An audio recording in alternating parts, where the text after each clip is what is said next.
Mega DSC notification ఇచ్చిన తర్వాత కావాలని వైకాపా నాయకులు, వైకాపా పార్టీకి చెందిన సభ్యులు ఎట్టి పరిస్థితుల్లో ఈ డిఎస్సి జరగకూడదని కోర్టుకు వెళ్లి కేసులు వేశారు అధ్యక్ష.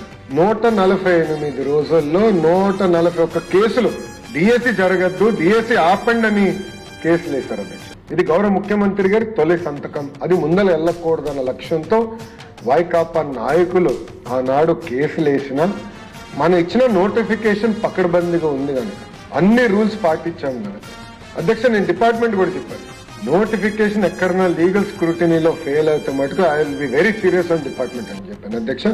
ఆనాడు ఇప్పుడు సిఆర్డి కమిషనర్ గా ఉన్న విజయరామరాజు గారు కమిషనర్ ఫర్ స్కూల్ ఎడ్యుకేషన్, మేమందరం కూర్చుని గతంలో వచ్చిన నోటిఫికేషన్స్ ఏ కారణం వల్ల స్టే అయినాయి అదంతా ఒక ఏ ఇంజిన్ లో పెట్టి ఒక మోడల్ నోటిఫికేషన్ తీసుకొచ్చా అధ్యక్ష. అందుకే ప్రతి లీగల్ స్క్రూటినీ మేము తట్టుకోగలం అధ్యక్ష. వాళ్ళు 141 కేసులు వేయించిన డిఎస్సి మేము పూర్తి చేసి ఆఫర్ లెటర్లు ఇచ్చి టీచర్ని ట్రైన్ చేసి స్కూల్స్ లో పెట్టిన ఘనత ప్రజాప్రభుత్వం అధ్యక్ష.